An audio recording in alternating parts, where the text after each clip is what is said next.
오늘은 우리가 한 해를 살아가면서 주일을 52번 보통 이렇게 맞이하는데, 그 중에 오늘은 특별한 이름을 가지고 있는 주일입니다. 오늘 주일은 명칭이 딱 정해져 있는데 한번 따라서 해보실래요? 종려주일이라고 부르는 주일입니다. 그리고 오늘 주일서부터 이제 한 주간을 고난주간이라고 부릅니다. 세상에서는 월요일 날 이제 한 주간이 시작이 돼서 토요일 주일을 보통 주말이라고 하죠. 월, 화, 수, 목, 금, 토일. 그런데 우리 신앙의 달력, 기독교의 달력은 사실은 일요일이 한 주의 첫날입니다. 한 주의 첫날을 예배를 드리고 시작하는 바로 이 날이 주님이 부활하신 것을 기념하는 주의 날, 주일이라고 부르는 거죠. 그러니까 오늘이 한 주의 첫날인데 오늘부터 시작되는 이번 한 주간을 고난주간 이렇게 부릅니다. 그러니까 고난주일이라는 주일은 없고요. 오늘이 무슨 주일? 종려주일, 첫날. 그리고 한 주간을 고난주간, 토요일까지. 그리고 나서 이제 다음 주일이 부활절이 되겠습니다. 이 종려주일의 의미를 잠깐 좀 설명을 해드리면, 우리 예수님, 하나님이신 예수님, 영원하신 하나님이신 예수님께서 우리를 구원하시기 위해, 인간인 우리를 구원하시기 위해서 인간이 되셔서 이 땅에 오셨습니다. 하나님이신 그분이 인간이 되어 이 땅에 오신 것이 지금으로부터 약 2000년 전입니다. 2000년 전에 예수님께서 이 땅에 오셔서 33년을 사셨습니다. 이 땅에 인간으로 오셔서 인간으로는 33년 동안 완전한 하나님이시면서 동시에 완전한 인간으로 이 땅에 33년, 인간으로 오셨지만 여전히 그분은 완전하신 하나님이셨습니다. 33년 동안 이 땅에 계시면서 앞에 30년은 목수 생활을 하셨습니다. 목수 일을 하셨고, 맨 끝에 3년 동안 드디어 이제 가르치시고, 마지막에 십자가를 지시고 고난을 받으시고 죽으시고 장사 되셨다가 3일 만에 부활하셨습니다. 예수님 이 땅에 계시던, 순수하게 인간으로 계시던 33년, 그 중에서도 마지막 한 주간, 물론 예수님 부활하시고 승천하시기 전에 또 이 땅에 계셨습니다. 그러나 죽으시기 이전에 그 마지막 한 주간, 이 주간이 바로 고난주간입니다. 이 주간 동안 어떤 일들이 있었냐 그러면, 예수님 이 땅에 오셔서 인간으로 죽으시기 전에 그 마지막 한 주간을 우리는 고난주간이라고 부르는데, 바로 그 주간의 첫날인 주일날 예수님께서 오늘 아까 본문 읽으신 대로 나귀를 타시고 예루살렘에 입성하셨습니다. 예루살렘에 들어오셨는데, 그때 백성들이 예수님을 환영했는데 오늘 마태복음, 마가복음, 누가복음에는 다 한결같이 나뭇가지를 베어 길에 폈다 이렇게 되어 있는데, 그 나무가 요한복음 12장에 보면 종려나무 가지라고 명시되어 있습니다. 이 종려나무는 다른 말로 대추야자나무 그런다 그래요. 이 대추야자나무, 감람나무라는 또 나무가 있죠. 성경에 보면 그건 올리브나무. 이 종려나무는 생명을 상징하고 번영을 상징하고 그런다고 해요. 승리를 상징하고, 그 종려나무 가지를 꺾어서, 요한복음에도 흔들었다는 표현은 없지만은 그 분위기를 볼 때 이 종려나무 가지를 꺾어가지고 영광의 나무, 승리를 상징하는 그 나무를 어떻게 하면서 아마도 흔들었을 것입니다. 그러면서 왕으로 오시는 예수님 어서 오십시오, 종려나무 가지를 흔들며 예수님을 환영했다. 왕으로 오시는 예수님. 그래서 이 주일을 무슨 주일? 종려주일이라고 합니다. 예수님 왕으로 나귀를 타고 수도 예루살렘에 입성하셔서 한번 따라서 하시죠. 영원한 왕이신 예수님. 설교의 제목이 되긴. 첫째, 우리 예수님은 그때에 지금부터 2000년 전 그날 종려주일날 왕으로 입성하셨습니다. 예수님께서 예루살렘 성에 들어오셨다. 이제 이 말씀을 이해하시기 위해 약간 배경 설명이 좀 필요하겠습니다. 여러분, 이스라엘 나라는 세 파트로 나누어져 있습니다. 우리나라도 북부지방, 중부지방, 남부지방 그렇게 나뉘죠. 북부지방엔 무슨 도가 있죠? 함경도, 평안도, 우리 북부지방이죠. 그죠? 대한민국의 영토는 한반도와 부속도서이기 때문에 북부지방, 중부지방, 그 다음에 남부지방에는 전라도, 경상. 그처럼 이스라엘 나라도 국토가 세 파트로 나누어져 있습니다. 북부, 중부, 남부로 나누어져 있는데, 북부지방이 갈릴리입니다. 갈릴리에는 뭐가 있죠? 바다가 있죠. 바다에서는 누가 뭐하죠? 고기 잡는 어부에게, 그 예수님 제자들 중에 상당수가 갈릴리 바다에서 고기 잡던 어부들이었단 말이에요.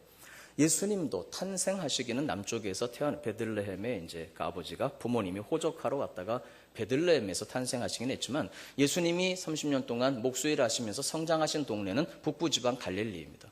예수님은 갈릴리 사람, 변두리 사람, 저 끝에 중부지방이 사마리아, 북부가 갈릴리, 중부지방이 사마리아, 그리고 남부지방이 유다인데 이 남부지방 유다가 정치, 경제, 종교, 문화의 중심지역입니다.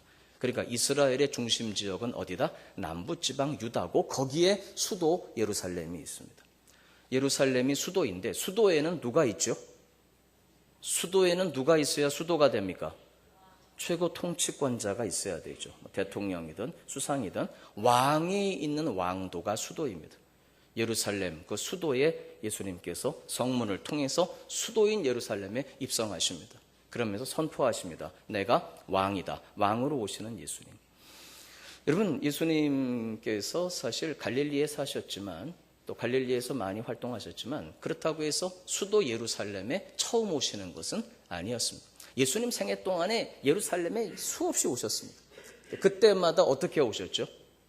걸어서 오셨죠. 그때 무슨 버스가 있었던 시절이 아니니까. 근데 걸어왔다 갔다 하시려니까 북부지방 갈릴리에서 남부지방 유다를 오시려니까 천상 중부 어디를 지나가실 수밖에 없다? 사마리아. 그래서 왔다 갔다 하시던 중에 사마리아 수가성에서 한 여인과 만나 대화하기도 하시고 그런 겁니다. 예수님께서 처음에 성경에 보면은 어렸을 때 한 12살쯤 되셨을 때도 이 명절을 지키러 부모님과 함께 예루살렘 수도에 오셨었습니다. 왜? 예루살렘에 솔로몬이 지은 성전이 있었기 때문에 왔다가 가는 길에 보니까 부모님이 한참 가다 보니까 예수님이 안 계신 거예요. 그래서 예수님도 미아의 시절이 있으셨습니다. 행방불명 되셨잖아요. 그래갖고 어디 있냐 막 찾는 그런 장면도 나와요. 그러니까 예수님께서 예루살렘에 여러 차례 오셨습니다. 단 오실 때마다 어떻게 오셨다고요? 걸어서 오셨습니다. 그런데 오늘 드디어 마지막 한 주간을 놓고 마지막 물론 들어왔다 다시 나가십니다만은 그냥 볼 때 마지막 한 주간을 놓고 마지막으로 예루살렘에 오실 때는 걸어오지 않으시고 좀 특수한 방식으로 오십니다. 뭘 타고 오신다고요? 나귀를 타고 오십니다. 오늘 본문 말씀 보니까 2절 이르시되 니네는 맞은편 마을로 가서 나귀 새끼 끌고 와라. 왜 끌고 가냐 그러면은 뭐라 그러라고요? 주가 쓰시겠다 하라. 그래서 예수님께서의 마지막 예루살렘에 들어오실 때는 굳이 걸어서 오지 아니하시고 말을 타신 것도 아니고 뭘 타시고 나귀를 타고 오십니다. 왜 그럴까요? 왜 나귀를 타고 오실까요? 예수님 나귀를 타신 것이 선포하시는 거죠. 왜? 여러분 바로 이것은 선지자를 통하여 하신 말씀을 이루려 하심이라. 4절 보면 오늘 본문 바로 이 선지자를 통해서 하신 말씀은 구약성경 스가랴서 9장 9절입니다. 우리 사랑하는 교회 여러분, 스가랴서 9장 9절에 보면 시온에 따라 크게 기뻐할지어다 예루살렘에 따라 즐거이 부를지어다 보라 내 왕이 내게 임하시나니 그는 공의로우시며 구원을 베푸시며 겸손하여서 나귀를 타시나니 나귀의 작은 것 곧 나귀 새끼니라. 왕으로 수도에 입성하시는 분은 무엇을 타고 오실 것이라고? 나귀를 타고 오실 것이라고 구약성경 스가랴서 9장 9절에 예언되어 있습니다. 여러분 스가랴 선지자는 예수님 오시기 약 600년 전에 살았던 사람이에요. 정확하게는 520년, 30년, 40년. 우리 예수님 이 땅에 오시기 약 500년 전, 600년 전에 스가랴 선지자를 통해서 앞으로 왕이 오시는데 왕이 수도에 들어오실 때 뭘 타고 오실 것이다? 나귀를 타고. 여러분 그러니까 그 당시에 이스라엘 사람들은 유태인들이죠. 지금도 있는 유태인들이 바로 그분들입니다. 그 당시에 이스라엘 사람들은 이 사실을 너무도 잘 알고 있었습니다. 왜? 그들은 구약 성경에 정통한 사람들이었기 때문에 온 백성이 다 그런 건 아니었습니다만은 그들이 구약 성경을 잘 알고 있는 민족이었기 때문에 나귀를 타고 오시는 분, 누가 오시는 것이다. 왕이 오시는 것이다. 그들은 알고 있었습니다. 우리 예수님께서 선언하신 것입니다. 여러분 그러나 우리 예수님은 영원하신 왕이신 줄로 믿습니다. 영원하신 왕이신 그분이 그 순간 드디어 수도에 나귀를 타고 입성하시면서 구약이 예언된 대로 내가 왕이다 라고 온 천하에 선포하시는 왕의 행차였습니다. 여러분 그때 이스라엘 백성들은 예수님을 왕으로 모셨습니다. 왕이여 어서 오십시오. 호산나 다윗의 자손이요. 다윗의 자손이라는 표현은 왕이다라는 표현입니다. 호산나 다윗의 자손이요. 왕의 이름으로 오시는 이여 호산나. 그래서 이 종려주일을 다른 말로 호산나 주일이라고도 부릅니다. 한번 해보시죠. 호산나. 이 호산나라는 뜻은 어떤 의미냐 그러면 말 뜻은 이제 구원하옵소서 그런 뜻입니다. 지금 구원해 주십시오. 그러나 이 호산나라는 호칭은 내용은 이제 구원하옵소서라는 말씀이지만 왕을 향한 호칭, 왕이여 어서 오십시오. 우리를 다스려 주십시오. 바로 우리 예수님은 참된 왕이셨습니다. 여러분 이사야서 9장 6절에 보니까 이는 한 아기가 우리에게 낳고 한 아들을 우리에게 주신 바 되었는데 우리 예수님은 그 어깨에는 정사를 메었고 왕이시다. 그의 이름은 기묘자라 모사라 전능하신 하나님이라 영존하시는 아버지라 평강의 왕이라 할 것입니다. 우리 예수님은 왕이십니다. 여러분 그런데 오늘 본문 참 희한한 일이 이제 앞으로 펼쳐집니다. 그들이 예수님을 왕으로 영접한 건 사실이었습니다. 종려나무 가지를 흔들면서 호산나 다윗의 자손 왕의 이름으로 오시는 이여 어서 오셔서 우리를 구원해 주십시오. 당신은 왕이십니다. 라고 그들이 예수님을 환영한 건 맞는데 동일한 그 백성들이 5일 만에 돌변합니다. 동일한 그 백성, 바로 그들이 왕이여 오십시오라고 웰컴 웰컴 영광의 나무를 흔들면서 자기들의 겉옷을 벗어서 길에다가 깔아서 밟고 가시라는 것은 그거는 좀 세상적인 표현으로 하면 장난이 아니거든요. 어떻게 보면 유일한 옷일 수도 있고 그 옷들을 다 벗어서 오늘 본문 우리가 아까 읽었습니다. 길에다 깔고 나귀 타고 오시는 예수님 그걸 다 밟고 지나가시도록 사뿐히 지려밟고 가시옵소서. 그 성경 구절은 아니죠. 뭐 그렇게 해서 그걸 밟고 가시도록 이게 장난이 아니었거든요. 근데 바로 그 사람들이 불과 4일 만에 5일 만에 돌변합니다. 그들이 본디오 빌라도의 법정에서 죽이라고 외칩니다. 십자가에 못 박아 죽이라. 빌라도가 말합니다. 무슨 죄를 지었는데 내가 볼 때 죄가 없다. 못 박아 죽이라. 바로 그들이 외칩니다. 십자가에 못 박아 죽이라. 우리 사랑하는 교회 여러분, 이 당시에 지금 이스라엘은 약간 배경 설명이 좀 필요합니다. 지금 이 나라, 지금부터 2000년 전 유대 나라 이스라엘 이 나라는요. 이미 이 당시에 벌써 500여 년 동안 식민지 생활을 하고 있습니다. 몇 년 동안요? 500.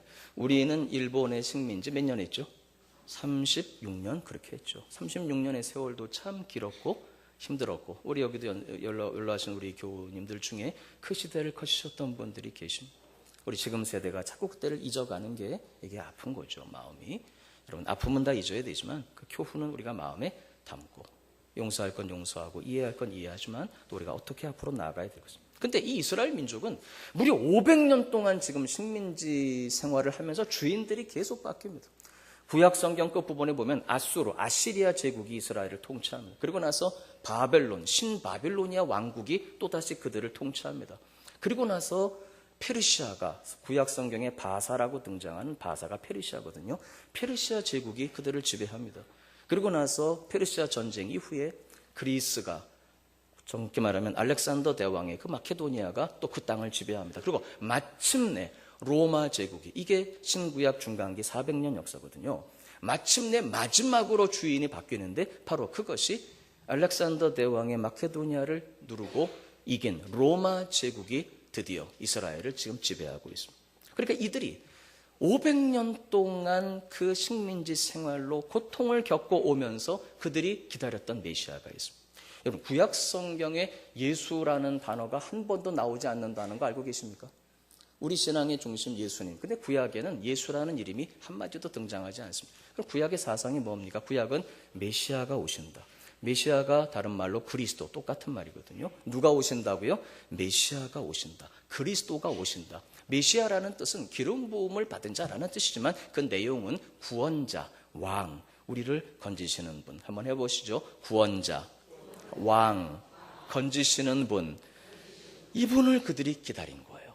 우리는 바로 그 메시아가 누구라고? 예수라고 믿습니다. 그래서 예수는 그리스도시다. 이게 우리의 신앙입니다. 그런데 지금도 유태인 분들이 계십니다. 지금도 유태인, 이스라엘 지금 나라가 있잖아요. 전 세계에 흩어진 유대, 지금도 그분들은 구약만 가지고 있습니다. 그분들은 예수님을 메시아로 인정하지 않고 그들은 아직도 그들 나름의 메시아를 지금도 기다리고 있습니다. 여러분, 이스라엘 백성들은 그런 역사적인 상황 속에서 어떤 메시아를 기다리고 있었냐 그러면 그들은 드디어 마침내 약속된 말씀대로 메시아가 오셔서 500년이나 계속된 이 식민지 생활을 이제는 종식시키고 로마 군대, 지금 로마 총독이 다스리고 있습니다. 우리나라 일본 총독이 와서 다스렸던 것처럼 로마 군대가 주둔하고 있습니다. 우리나라에 일본 헌병대가 있었던 것처럼 그 로마 군대 다 때려부시고 살아있는 사람 죽이는 게 쉽습니까? 죽은 사람 살려내는 게 쉽습니까? 살아있는 사람 죽이는 거는 할 수 있는 분들이 좀 있어요. 근데 이분은 딱 보니까요, 나사로야 나오너라, 죽은 자를 살려내시거든요. 할렐루야. 나인성에 산 슬퍼하는 여인에게 여인이여 슬퍼하지 마시오. 그 관에 손을 딱 떼고 청년아 일어나라. 그랬더니 그 청년이 살아났어요. 할렐루야.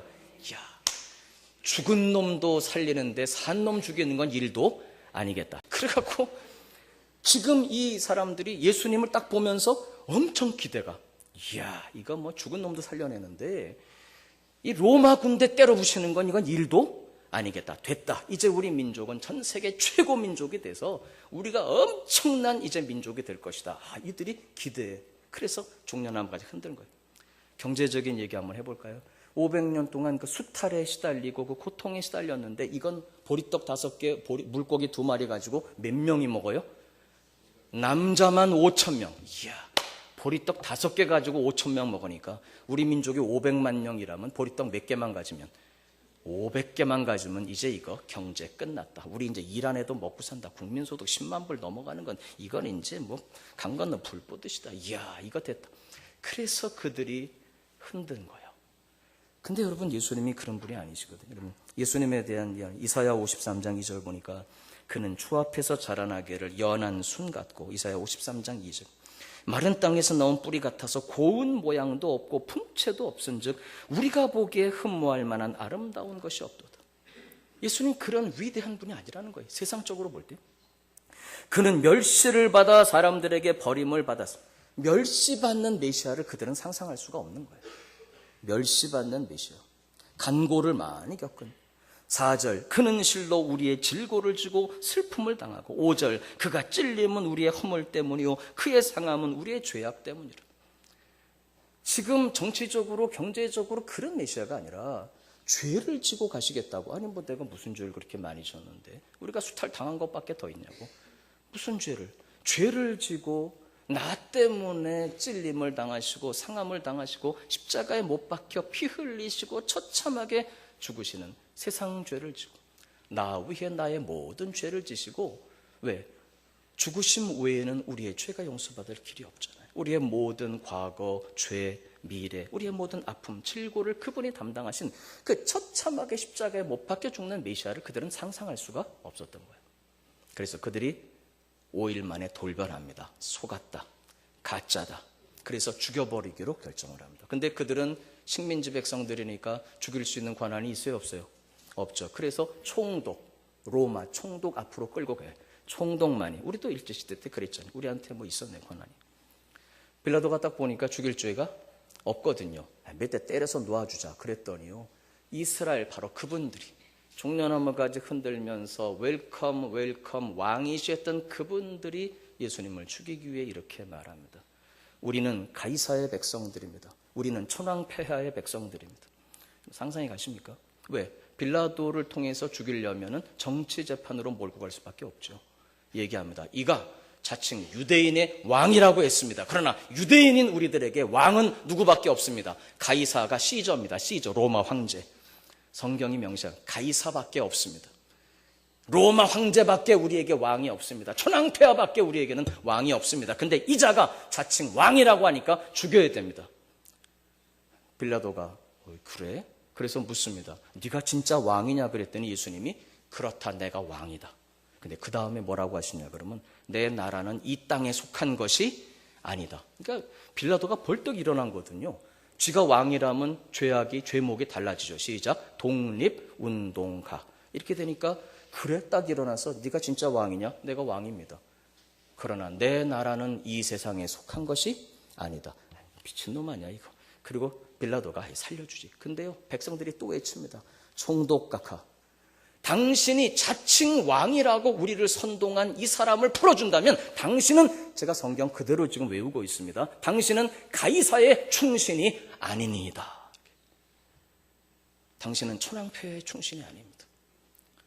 그러니까 빌라도가 더 이상 할 수가 없죠.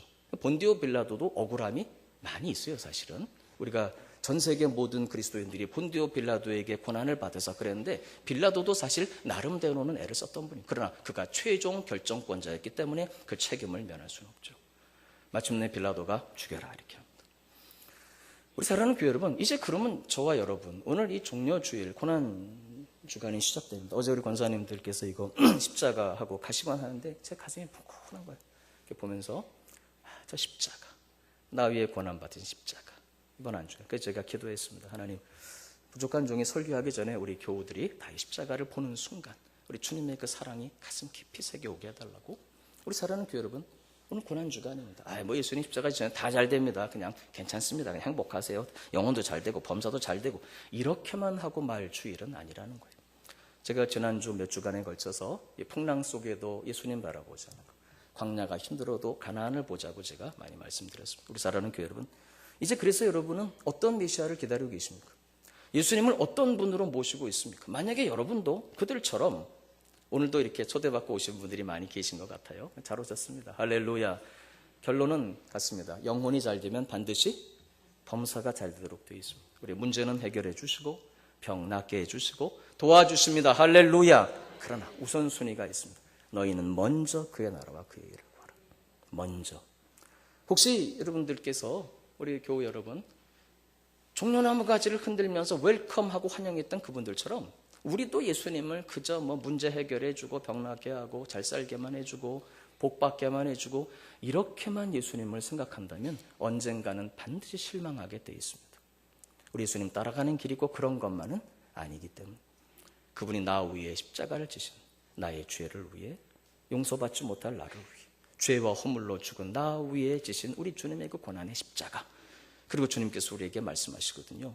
내가 십자가를 져서 너 위에 죽고 너를 살린 것처럼 너도 이제 네 십자가를 지고 나를 따라야 될 것이 아니냐. 자기를 부인하고 자기 십자가를 지고, 우리는 그 길을 한번 따라서 하시겠습니까? 섬김, 사랑, 희생. 여러분 가정에서 혹시 누군가를 섬기고 계십니까? 잘하시는 겁니다. 그 예수님 따라가는 길입니다. 우리의 삶은 구체적이어야 합니다. 추상적으로 예수 따라가고 주님 따라가고, 구체적으로는 어떻게 해요? 가정에서도 나 몰라, 교회에서도 나 몰라, 이웃도 나 몰라, 그리고 우리가 또다시 주님 영광 위에 예수의 십자가를 지고, 의미가 없습니다. 너무 추상적입니다. 여러분 가정에서 누군가를 섬기고 계시다면 여러분 십자가 감당하고 계신 겁니다. 할렐루야. 교회에서 섬기고 계시다면 십자가 감당하시는 거예요. 여러분 일터에서, 직장에서, 또 우리 노인정에서, 또 회사에서, 학교에서, 어디서든지 섬김 속에 그리스도의 그 십자가, 그 사랑의 십자가. 여러분, 이게 그리스도인들의 길이거든요. 그렇기 때문에 그냥 이렇게 비나이다 해서 어떤 이제 우리가 뭐 그런 것만 생각한다면 실망하게 돼 있습니다. 그러나 실망하지 않도록 주님께서 우리를 꾸준히 가르쳐 주시고 인도해 주심을 감사드립니다. 할렐루야. 다음 이제 본론 겸 결론이 되겠습니다. 2000년 전에 이 사건이 지금 우리에게 사실 뭐 이렇게 중요할까요? 뭐 이스라엘 민족의 역사 제가 쭉 얘기를 했습니다만, 우리 민족 조국의 역사도 잘 모르는 저 같은 사람에게, 여러분들은 뭐 모르겠습니다만, 민족의 역사, 우리 조국의 역사도 잘 모르는데 그 나라의 역사를 우리가 왜 공부를 해야 되겠습니까? 여러분 그 나라는 보통 나라가 아니고 영원한 하나님 나라의 모형이었거든요. 그렇기 때문에 2000년 전 예수님께서 왕으로 입성하신 그것은 그때 역사를 공부하는 날이 아니라 오늘은 바로 그 예수님께서 2000년 전에 예루살렘 성문을 통해 왕으로 입성하신 것처럼 바로 이 시간 오늘을 살아가는 저와 여러분들의 마음과 삶에 이제는 왕으로 좌정하시기를 원하신다 이 말입니다. 바로 그분은 지금 왕으로 오고 계십니다.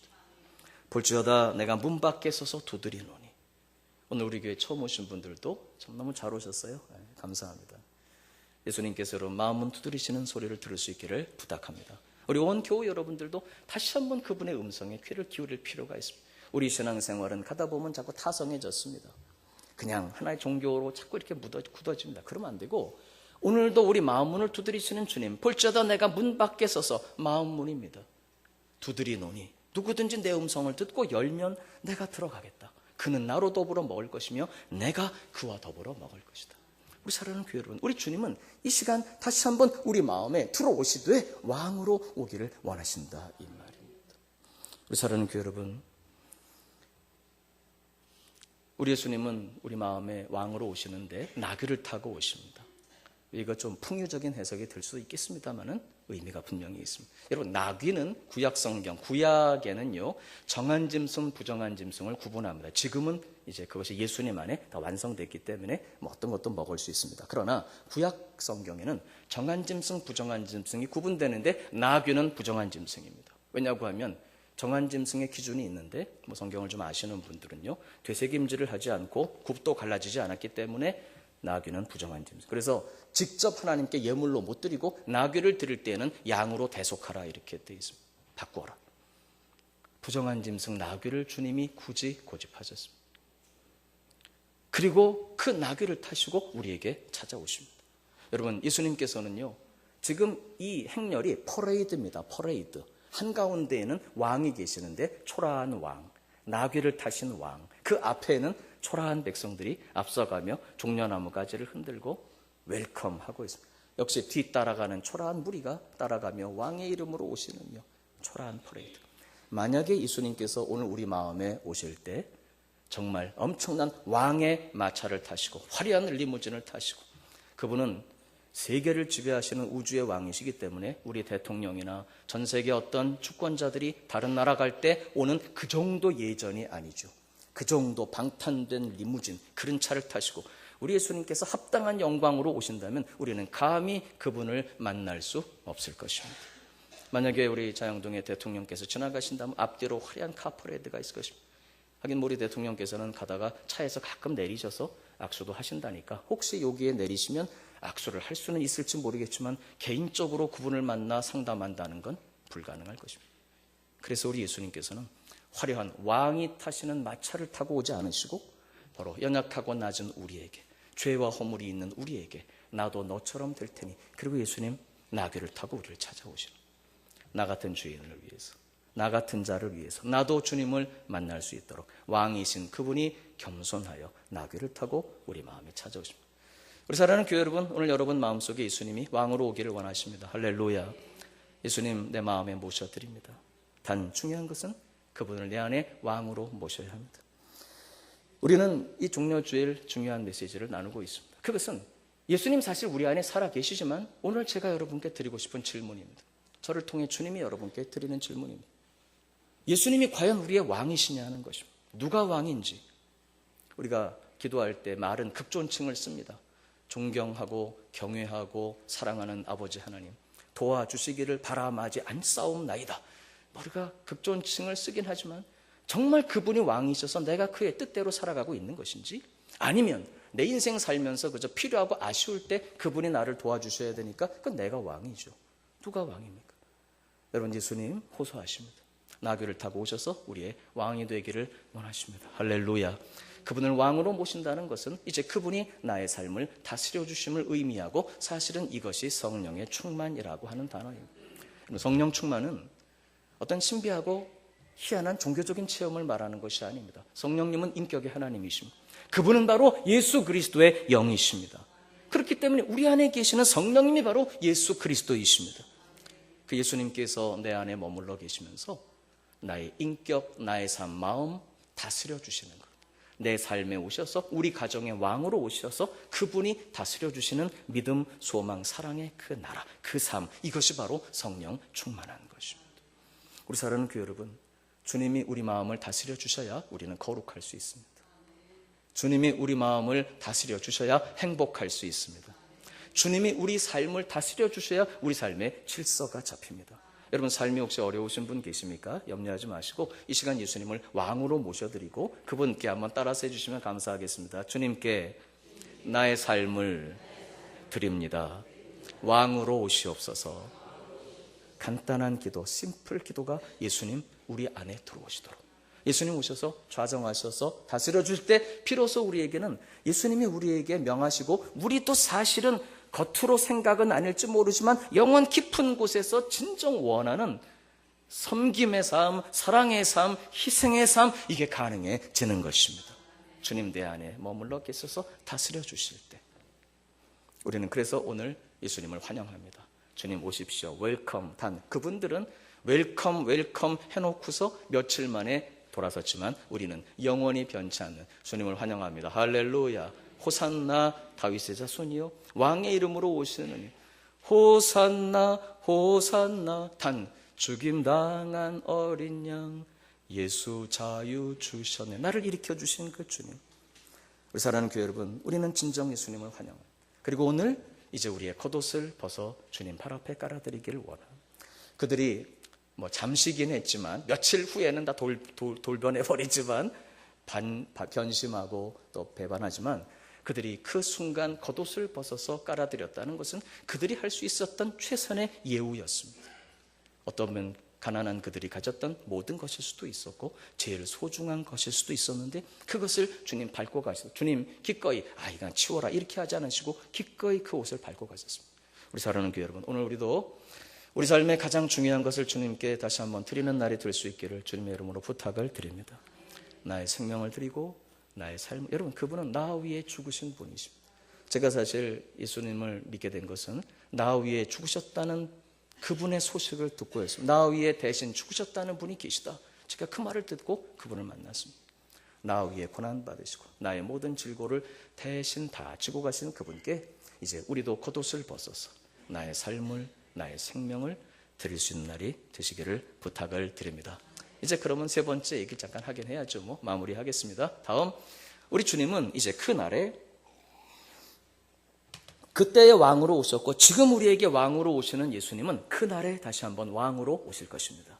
재림의 예수님이십니다. 반드시 다시 오십니다. 우리가 조금 아까 신앙 고백했던 것처럼 2000년 전에는 겸손한 왕, 지금도 겸손한 왕이십니다. 그런데 그때에 나팔 불고 오실 때는 산자와 죽은 자를 심판하기 위해 심판주로 오십니다. 그래서 우리 예수님을 왕으로 모시고 믿고 살아가는 저희들이 끊임없이 드리는 고백이 있습니다.